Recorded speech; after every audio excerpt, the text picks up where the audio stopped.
Assalamualaikum warahmatullahi wabarakatuh.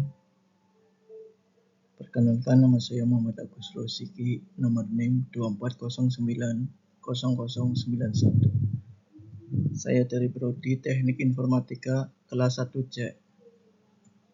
Di sini saya akan mempresentasikan tentang jaringan. Yang pertama, perbedaan internet, intranet, dan extranet. Yang kedua, cara kerja ISP atau Internet Service Provider.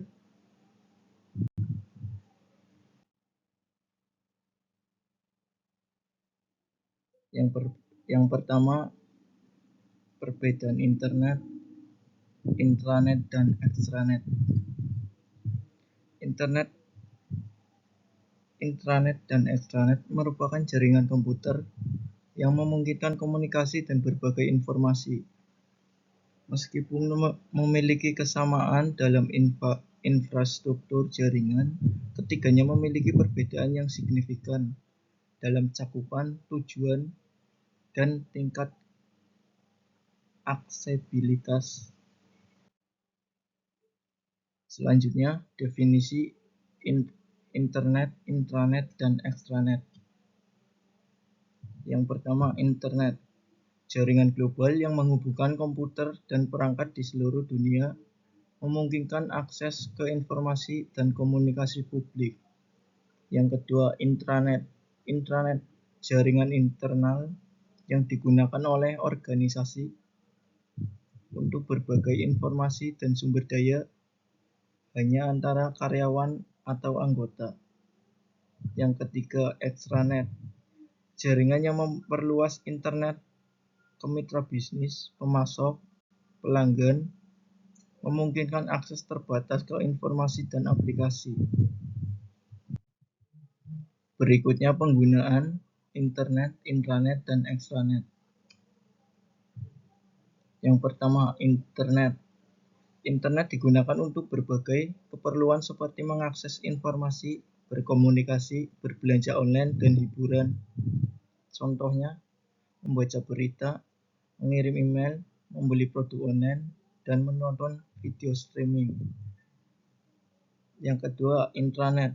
Intranet digunakan oleh organisasi untuk berbagai informasi internal, mengelola data karyawan, dan memudahkan kolaborasi. Contohnya, akses ke manual karyawan, sistem pelacakan proyek, forum diskusi internal. Yang ketiga, extranet. Extranet memungkinkan organisasi untuk berkolaborasi dengan mitra bisnis, pemasok, atau pelanggan, berbagai informasi terkait proyek atau pesanan. Contohnya, akses ke portal pelanggan, sistem pelacakan, berbagai dokumen proyek. Selanjutnya, keamanan internet, intranet, dan extranet. Yang pertama, keamanan internet memiliki tingkat keamanan yang rendah karena bersifat publik dan terbuka untuk siapa saja. Serangan siber seperti phishing dan malware umumnya terjadi. Yang kedua, intranet. Intranet lebih aman daripada internet karena hanya dapat diakses oleh anggota internal organisasi. Firewall, autentics pengguna, dan enkripsi data diterapkan untuk meningkatkan keamanan. Extranet. Extranet memiliki tingkat keamanan yang lebih tinggi daripada internet, tetapi lebih rendah daripada intranet. Mereka menggunakan kombinasi autentikasi, firewall, dan enkripsi untuk mengontrol akses dan melindungi data. Selanjutnya, manfaat internet, intranet, dan extranet. Manfaat internet, akses global ke informasi, komunikasi, dan hiburan, meningkatkan efisien bisnis, dan mempermudah kolaborasi. Kalau intranet, meningkatkan kolaborasi internal dan berbagai informasi, menyediakan platform untuk komunikasi dan kolaborasi efisien.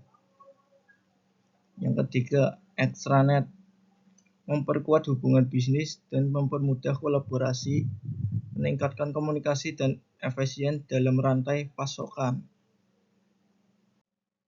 Selanjutnya saya akan mempresentasikan yang kedua, cara kerja Internet Service Provider atau ISP. Internet Service Provider atau ISP adalah perusahaan yang menyediakan akses internet kepada pengguna. Mereka bertindak sebagai jembatan antara pengguna dan jaringan internet global. ISP menggunakan berbagai teknologi untuk menghubungkan pengguna ke internet seperti kabel serat optik, kabel koaksial, dan jaringan nirkabel. Pengertian ISP. Yang pertama, menyediakan akses. ISP memberi koneksi internet kepada pengguna. Jembatan ISP menghubungkan pengguna ke jaringan global.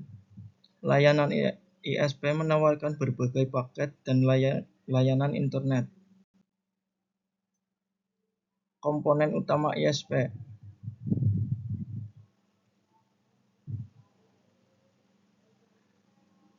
Yang pertama, peralatan jaringan, yang kedua server, yang ketiga jaringan akses, yang keempat pusat data. Yang pertama, ISP menggunakan peralatan seperti router, switch, dan modem untuk mengelola lalu lintas data dan menghubungkan pengguna ke jaringan internet. Server ISP menyimpan data penting, mengelola layanan, dan mengarahkan lalu lintas internet ke berbagai tujuan. Yang ketiga, jaringan akses. ISP menggunakan jaringan kabel atau nirkabel untuk menghubungkan pengguna ke pusat data mereka, memberikan akses internet kepada pengguna. Yang keempat, pusat data. Pusat data ISP adalah lokasi pusat di mana server dan peralatan jaringan utama disimpan, yang menjembatani koneksi internet ke pengguna. Selanjutnya, proses penyediaan layanan internet. Yang pertama, permintaan penggunaan. Penggunaan meminta akses ke website atau layanan online. Selanjutnya, permintaan dikirim melalui router ISP ke server DNS. Lalu server DNS mengembalikan alamat IP website yang diminta. Router ISP mengarahkan permintaan ke server web yang dituju. Data dikirim, server web mengirimkan data website ke router ISP.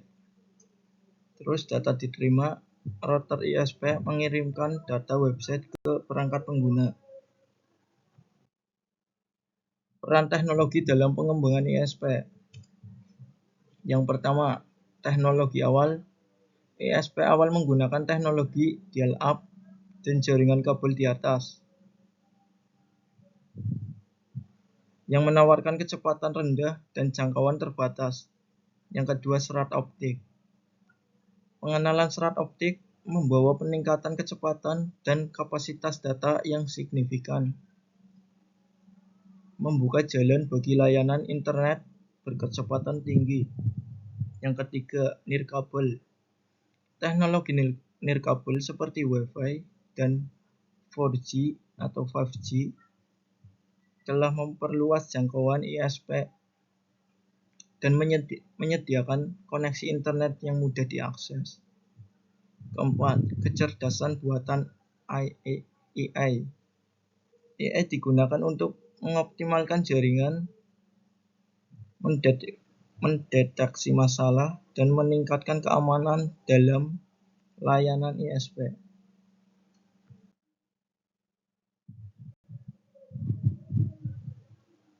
Sekian presentasi dari saya. Terima kasih. Kurang lebihnya mohon maaf. Assalamualaikum warahmatullahi wabarakatuh.